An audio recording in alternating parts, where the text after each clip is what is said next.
Hello, everybody, and welcome to this week's class on balance. And we're going to pick up on the theme that we started last week. And let us begin today with a prayer. Divine Mother, I will reason, I will, I will act. But guide thou my reason, will, and activity in all that I do. Om Shanti Shanti. Amen. I used that prayer because Paramhansa Yogananda said it was one of the highest prayers that he had written, universal, you could say, in our quest for God. I will reason, I will, and I will act. And this is what we need. We need our reason, will, and willingness to act in order to make this spiritual journey, particularly navigating it and keeping our balance.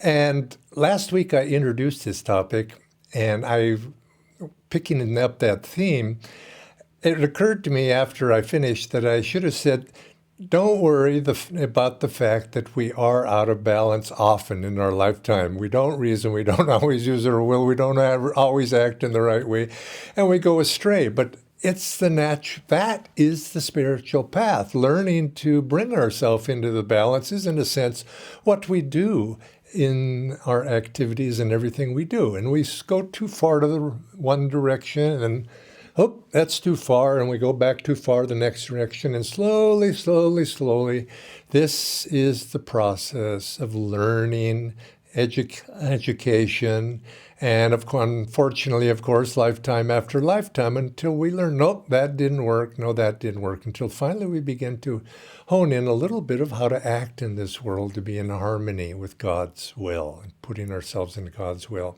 So I'd like to pick up that theme, and this week I'd like to discuss as I mentioned last week, the topic of family life, how to balance our meditation, how to balance our household duties, and all of the things that go with daily living. But it's more than just family life, our career, everything that takes us out into worldly engagement.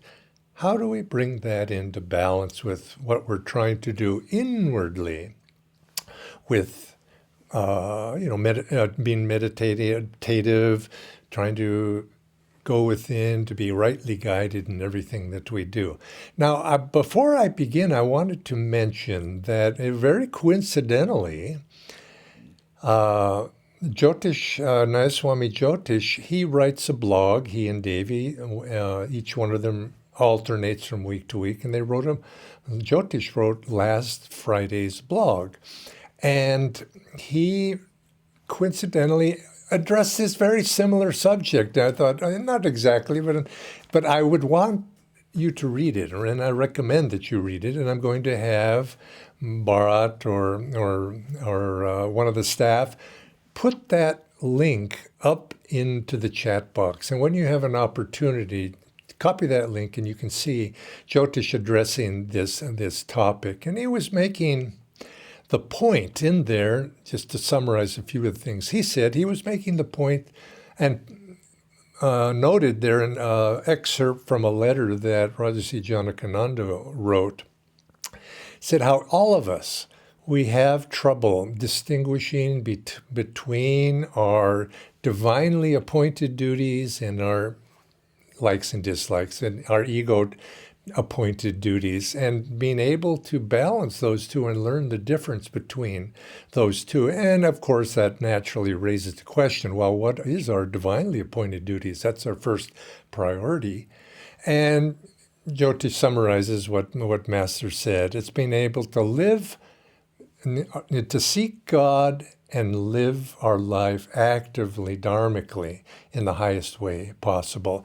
And of course, that pretty much encompasses the spiritual path. That's what we're trying to do. We're trying to live dharmically and sort out through all the possible actions what is the right thing to do. And of course, in order to know the right thing, to be assured of that right thing, we have to develop that intuition to put ourselves in tune with God's will. And that is a lifetime after lifetime process. How do we attune ourselves with that? So you could say that's the macro answer. But for all of us, who perhaps are engaged in very stressful duties in life, a career, and particularly having a family, we find ourselves that this comes down to a moment-to-moment challenge for all of us. And I remember once, many years ago, somebody was complaining to Swami Kriyananda when he was addressing this topic. And he says, Swamiji, how can you know, it was a little bit of a, I'm not sure if he's a disciple or not, I can't remember who asked that question, but he said, Swamiji, how could you speak about family life? You haven't raised a child. How can you say what one should do or shouldn't do? But Swamiji, he took it in a very good spirit. He says, look, I don't have to be everything in life to know the basic principles, but because all of us face similar challenges, and those challenges of pulling us out into engagement with the world and away from our inner self to get involved in our whims and fancies. I don't have to do all of those things in order to understand them. Human nature is universal, and to go within and understand even our own duty and the difficulties we have, whether we have family or not family, if we can come to understand those, that particular, and within our own case, we begin to empathize and know and realize other people too have these similar challenges. It only takes a little bit of different form. But I will say, coming to this topic of how to balance family life and our outer duties that are necessary to be able for us to live that. I can't speak from personal experience with that because I've been married over 50 years, and I have a daughter, raised that daughter, and she's middle-aged certainly now too. And so you could say those child-raising days are behind me. But I remember them very well, and I remember them fondly. I think life is kind to us. Sometimes we tend to forget some of the difficulties, but we do remember the joys and the pleasures. And I have to say, it was one of the most formative years of my life when I've learned some of the greatest lessons of my life is in that process of living the family life and raising a child and going through all of those difficulties that go with that. So I can speak from experience for that. And so I empathize with those of you who do have family. But you don't need to be a family person in order to run into the same situations. Master said, Lord, Lord, you have given me a large family. And he was a monk because he was facing the situations that arise with all people. And whether it's family, whether it's career, whether it's other worldly duties, we have to learn to be able to balance those and bring them, career, meditation, all into harmony is what we're after.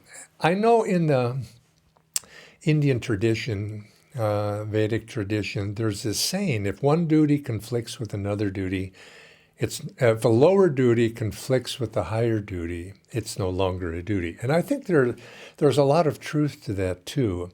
But it's also is often misunderstood. And Paramhansa Yogananda made an interesting statement in relation to that. He says, when one duty conflicts with another duty, you could say it's no longer duty. He would say, and he said, oftentimes it's just that we don't understand the duties. There should not be conflict. So if there's a conflict between two rightful duties, and of course, you could prioritize one. Maybe the spiritual life is more important. It doesn't mean we abandon the other duties. Often it's a misunderstanding. And he had a nice quote. He said, we should live our lives as, I don't see my quote here, but he said, live your life as if two stallions are pulling your body chariot through this life. And when those two stallions are pulling your chariot in harmony with each other, you go forward. But if the two stallions are not in harmony with each other and are fighting amongst themselves, well, something is off. And what we need to do is not what we abandon one of the stallions, we bring the two stallions into harmony. That's what's being said. And so consequently people say, well, this isn't working, so I'm not going to do that, or I'm not going to do that. That's abandoning perhaps a very rightly God-given duty. It's something that you could say our karma has given to us to to fulfill in a harmonious way. And so many times people abandon this, well, that wasn't a spiritual thing and I left it. Well, sometimes that is appropriate, maybe. But oftentimes I've noticed that people abandon something that was in their interests, you might say, to resolve. And a little bit of time goes back, and somehow their karma brings them back having to do that again and again. And if you see in your own lifetime something that keeps recurring, it might even be something like an attitude, tendencies that I don't want to do that. I'm on the spiritual path. And you put it aside. Well, perhaps it's unfulfilled and it comes back again. So we have to find that way that we bring these two elements or the difficulties with whether it's family, career, whatever, bring them into, how can we do both and? And I think this concept that is master emphasized, certainly Swami Kriyananda emphasized, is important for us to start this discussion. This tendency in life to think either this or that, either or. Oh, I either got to do this or I got to do that. And we see life in terms of this dichotomy of either or. And this is generally, if you start thinking, well, if I'm thinking that way, there's probably maybe you should introspect. And instead of either or, approach life with an attitude of both and. I can do both this and I can do that. I can do many things at once. How do I bring seemingly opposing forces into a situation where both of them can coexist harmoniously, but in a high octave? Yeah, obviously, you're not either good or evil. I'm not speaking to those extremes, but how to express our life in such a way that we can encompass. Now, when we think both and, the implication is I can embrace many things. When we think either or, we tend to think something needs to be excluded, and it's either this or it's that, and there's an exclusionary attitude behind that, whereas both and tends toward unitive feelings or a unitive approach to life. And so think of that way. And it tends to bringing opposing forces into balance, bringing opposing forces into harmony. Oftentimes you see in traditions, particularly in ages past, when the spiritual life seemed to be in conflict in some people's lives with their worldly duties, they'd say, well, you abandon those worldly duties and one-pointedly go to God. And this is celebrated, actually, and rightly so, the willpower, the one-pointedness. But abandonment of God-given duties in life is not necessarily going to bring us what we're truly wanting. We abandon the worldly life in which in our mind we've defined in a certain way to take up the so-called spiritual life. And oftentimes, what Master said, oftentimes those sadhus who have abandoned their God-given duties and karmic duties end up becoming disillusioned after time. They start with great fervor, but in time they become physically lazy. From physical laziness comes mental laziness. From mental laziness comes spiritual laziness. And ultimately, their lifetime is past. And he had harsh words for them, that it's not an abandonment. What we need to abandon, if anything, is egotism. Ego-centered will, ego-centered desires, and this is the spiritual path. And yes, there does come a point when those begin to fall away, and we can one-pointedly follow the spiritual path, and as the saints and the yogis have demonstrated for us. But for most people, they have many ties, and it's just they're not capable yet. They haven't developed the foundation of right attitude, willingness, the right attitude to face challenges, the right attitude to put out the energy necessary to even take up the spiritual path in 100% effort. Otherwise, if you don't have that energy, we become lazy mentally, physically, and ultimately spiritually. And so our God-given duties perform those, our duty, you could say this is the spiritual path, is to face the challenges that are right before us right now and do them successfully. And in the right spirit, that karma will resolve itself and new duties will come, new opportunities come. And yes, there are times when you have to let one thing go in order to put your mind on the other. But this isn't, don't do that lightly. This is something we have to face. What is being given to us right now is, you could say, if you don't like it, well, chew it anyway and try to do it willingly. And then you find, with God in your heart, God will begin, Divine Mother will send to you situations and ultimately to help you to resolve those. Now, this, you could even say that this test and this challenge of coming to resolution, of being able to balance these two different forces, was actually one of the core missions of Paramhansa Yogananda when he was, you could say, bringing a new light onto the spiritual path. Older ages would think much more in terms of either this or that, but he was saying, no, we have to live the spiritual life.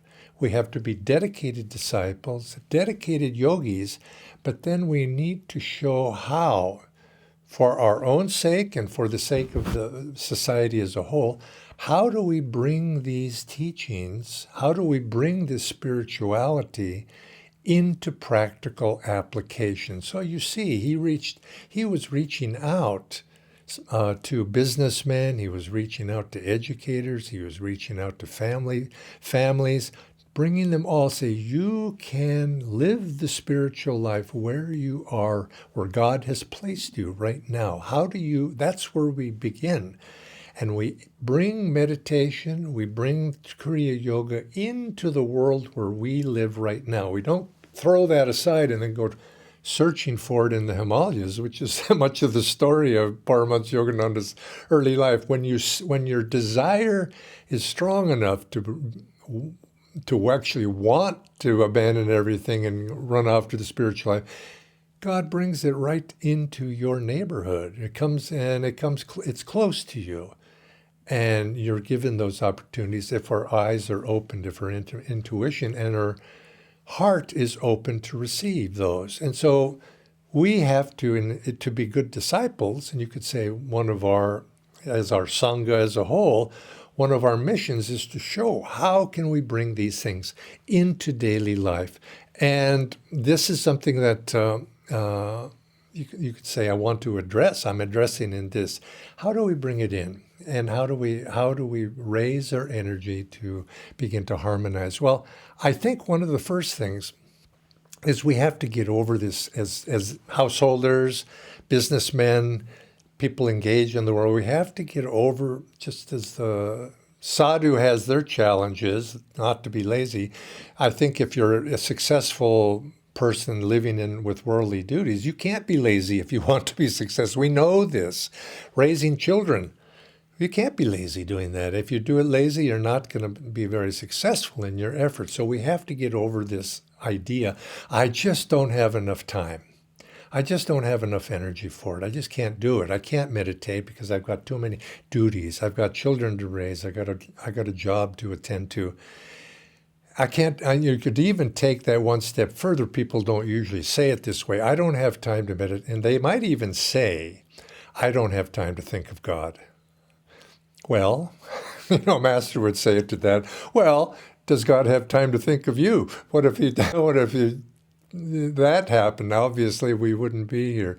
But that's not an answer. We don't have time to think. Everybody has time to think of God. Everybody has time at some degree. And it's not a matter of how long.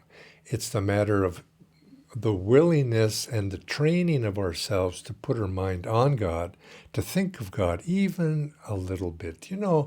There's a saying, I don't know who invented it, it's an old saying or maybe recent. It says 90% of life is simply showing up.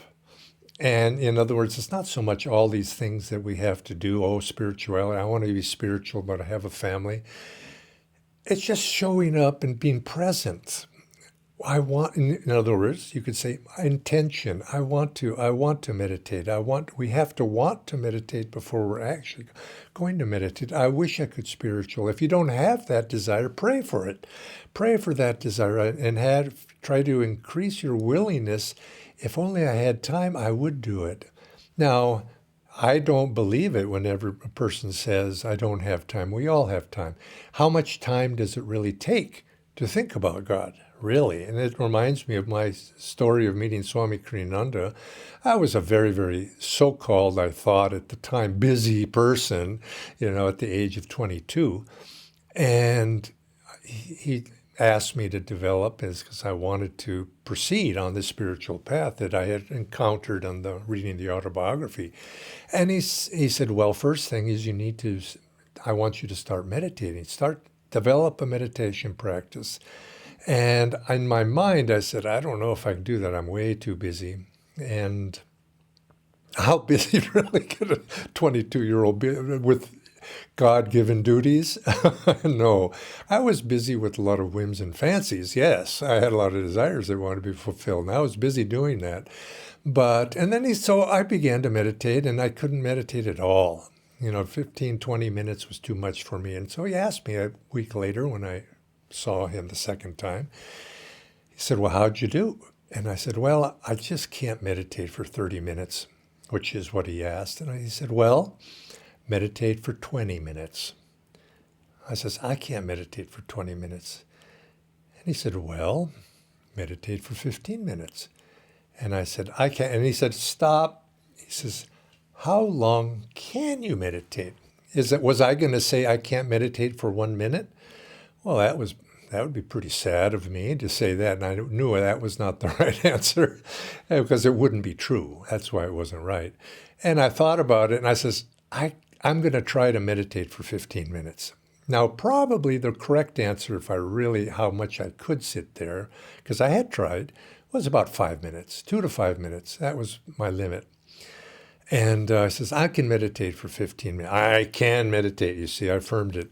And I went home, and that was my goal. But it didn't matter how long I said. I could have said 5, 10. And I've even read it somewhere on the internet. They say, brain scientists say, 12 minutes is about the right amount of time for most people to meditate, because after that, you get the most benefit for time invested with 12 minutes. And I don't know if that's so or not. But in time, I did get to the point where I could sit, especially after I learned Hong Sa, I could sit for 15 minutes. But it really, like I say, didn't matter. It's the willingness and the desire to sit and try. And with that, you begin my God-given duty. And everybody can find that amount of time.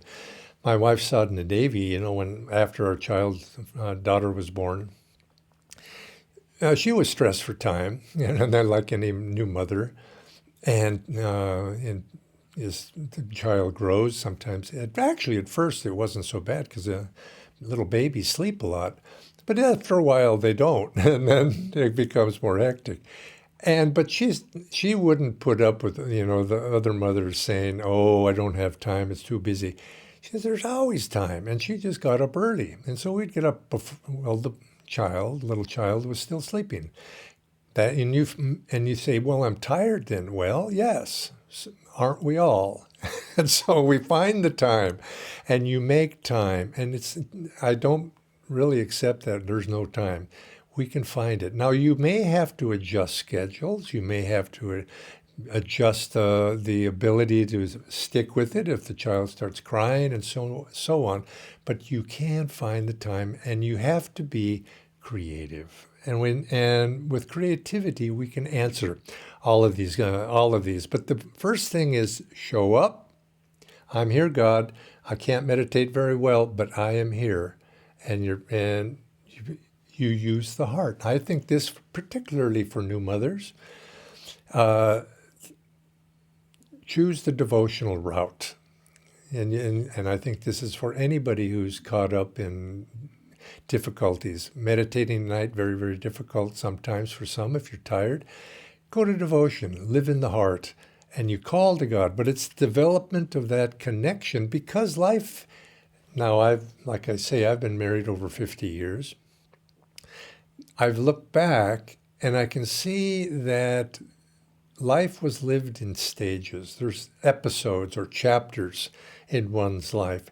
And we cannot, or I advise you, don't define your life by what's happening in the short term chapter that you're in right now. We have to think long rhythm. And because everything it changes. Children grow up, they grow stages. We as adults go through stages. And I do believe there's some hints that I would like to share with you. And I have made a list here of things that you should give some thought to. For those of you now who are not married, not encumbered, if you would say, with duties of one sort or another, take up meditation early in life. This is now, if you're older and you haven't done that, well, you start where you are right now. The longer you wait, the more difficult it is going to be, perhaps. The more energy you might have to put out to be able to ingrain a habit. If you can ingrain a habit of meditation, of pursuit of techniques, of communion with God, of prayer, all of these spiritual sadhanas, the earlier you can take those up into a habit, the better. And you can find that then it's not quite as difficult. But we are where we are right now. Start while young, if you can, and learn to find ways to be creative with it. And when you're meditating and you have other duties, learn to bring meditation into your daily activities. 5 minutes here, lunchtime there, coffee break time. Bring it in, because this can make up for sometimes the difficult. I can't sit for an hour at night. Well, very few people probably can do that, but you can't sit for 5 minutes. So why don't you do multiple little things during the day? Include God reminding. If you can't meditate, at least include God reminding things, thinking of God. Because what is meditation really? It's one-pointed focus on an experience of the divine in our life, light, sound, energy. If you can't focus on that, but you can at least think of the larger context of those and try to do that. And so be creative in little ways. Your environment, stronger than willpower. You set up an environment that supports that. And in time, things will begin. It comes down to priorities, doesn't it? We would have to balance either or. When we think of, and then again, when we think either this or that, you tend to think, yes, I have to have priorities. This is more important than that. And of course, that can lead to an imbalance. Better to think both and. But even when we're thinking both and, there are things that are more important. It doesn't mean we abandon the other, but what are we going to put our focus on? So we have to develop in our spiritual life, our commitment with God. As a disciple, we have chosen that route, or God has chosen us, drawn us back to be disciples. So that becomes a priority. Then the question is, how do I live that life in fulfillment of that priority? It's like the James Whistler, the famous artist who sold a painting to a customer, and the customer wanted him to come to his house to help him place it and put it in the right spot in his house. And then James Whistler did that. Went to the man's house and he said, the first thing, take everything out of the house, or the room where you want this painting, take it all out. Now, let's put the painting where it should be, and then let's bring the furnishings back in. And those things, those furnishings that don't harmonize with that painting, take them out. And I think this is what we do. Our painting is this spiritual life of discipleship. Then what can I bring in? And if I can't bring it in and it doesn't look right now, redecorate it. Put a different color upholstery on the sofa so that it harmonizes with the painting. Same for us. Bring those things and harmonize it with that higher principle. Accommodate, and in the meantime, You keep priorities means keep your eye on the goal, and then do that which is necessary to harmonize with that goal. And if you make meditation earlier in your life a priority, you'll be able to do that. Don't think in terms of quantity. It doesn't work so well. Think in terms of quality. I can give 5 minutes of deep meditation, or I can give 5 minutes of devotional attention to God. And then from there, I work my way up. Another point, don't compare yourself with anybody else. You know, in the early days of Ananda Village, there was a little bit of a lack of harmony, is maybe a word, between those people who were single. A lot of us were young, single, on fire for God, wanted to take up the yogic life, and other people came in with families, and there was sort of a little bit of a tension between those two, because it was an either or. This was the good way, that was, oh, those poor family people, second class. We shouldn't think that way.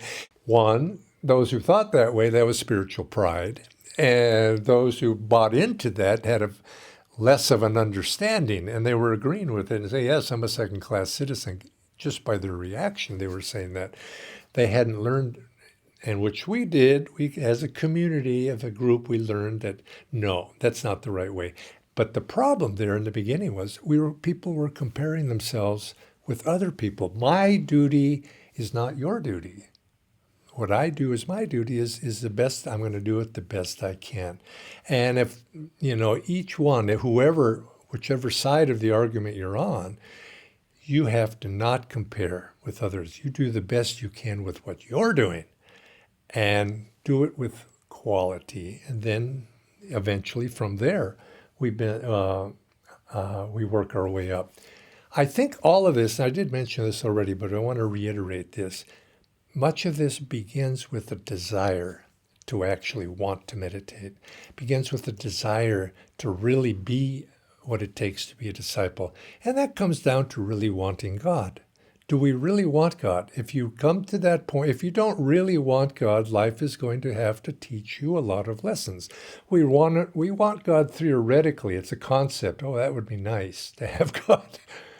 But when it's transferred from a concept to a heartfelt feeling, that's when we begin to really internalize these things. And so we have to have it on the level of the heart.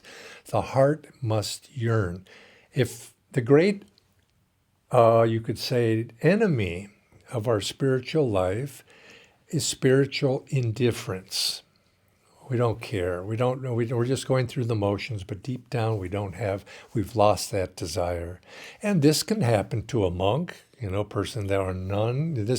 They've lost, and they call that in the monastic tradition, losing one's vocation.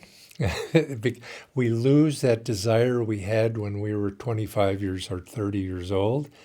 Burning desire, and that begins to fade. It gets abraded and worn down by our encounters with daily living, and those seeds of desires begin to come to fruition in the environment we find ourselves in. And this is what we have to this is the enemy of the devotee, is letting their spiritual life become worn down. And so the antidote, of course, is as best as we can to always stimulate that desire for God.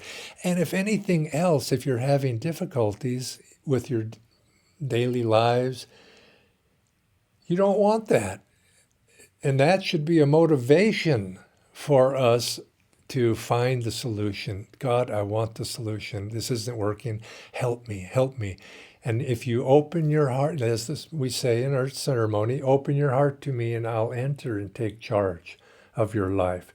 Have that attitude of always having that and keep that alive. And then you find there's always a solution and it can be a creative solution. Don't necessarily look to what your neighbor's doing, but yes, be inspired. And if if you can be. But here's a prayer that Swami Kriyananda offered. He says, prayer, maybe it's an affirmation. he suggested this. Just pray at each night, each day, if you're having this, you might say, this question. He says, make my family more spiritual. Draw my family into oneness with thee. Now, because oftentimes, if you're in a family situation, if your spouse is not interested, if your children probably are not interested, if you're finding these disinterests, that's a conflict that's difficult to overcome, and each individual case is a little bit different. But pray, start with that. Make my family more spiritual, finding uplifted higher consciousness solutions to draw my family into success with thee.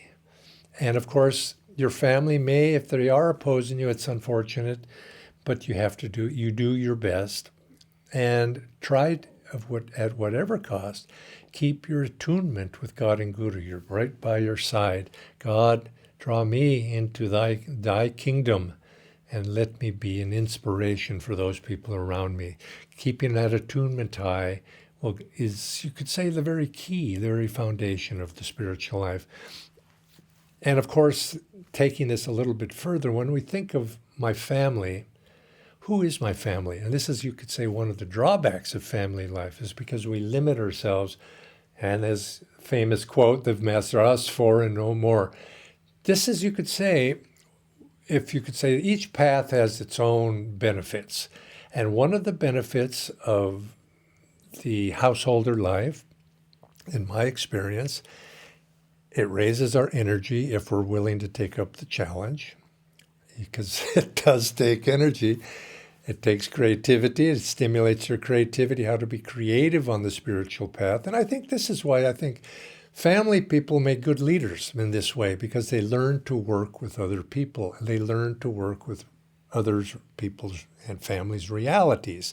And they're solution-oriented. They have to be practical in their idealism. Because your ideal may be, I'm going to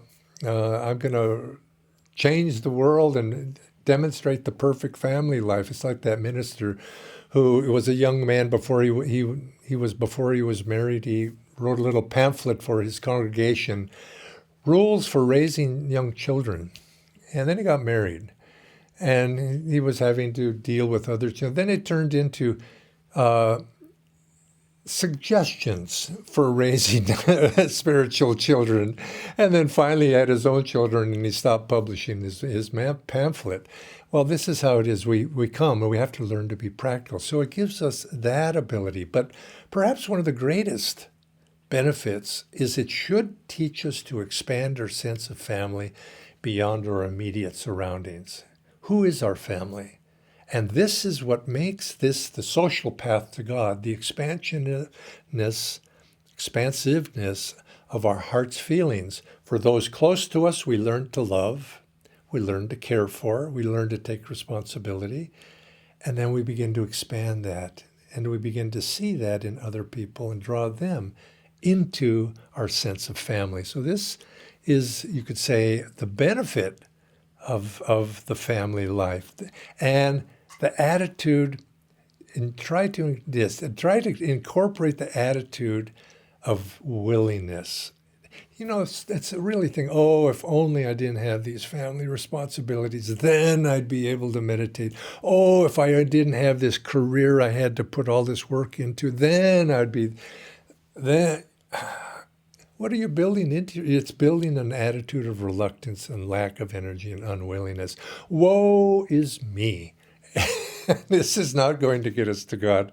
We have to embrace what we find. And this goes to many different difficulties. Things come, and we push them away.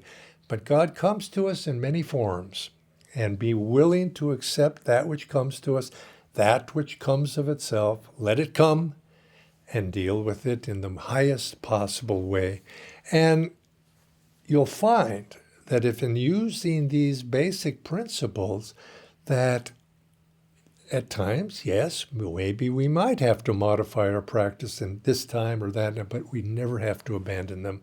And there's the energy that we put out in this way is going to serve us in our family life and our business. That should translate into our spiritual life and bring the two together. But make these think in terms of the priorities. We are disciples. You could say one of our duties is to serve our guru as a disciple. And the guru came with a certain message for us to demonstrate spirituality in a practical idealist, but practical idealism in this world, and to be instruments for the Master's blessings through our own lives. And so I think those of us who are living the family life or have lived the family life, we can take that as a platform to serve our guru and to demonstrate that. And what a wonderful opportunity for us. Those of us who don't have those duties, that's okay. We have other duties to do to bring our own selves into balance, because these same attitudes of willingness, high energy, inclusiveness, embraciveness, this is not dependent upon our outward station in life.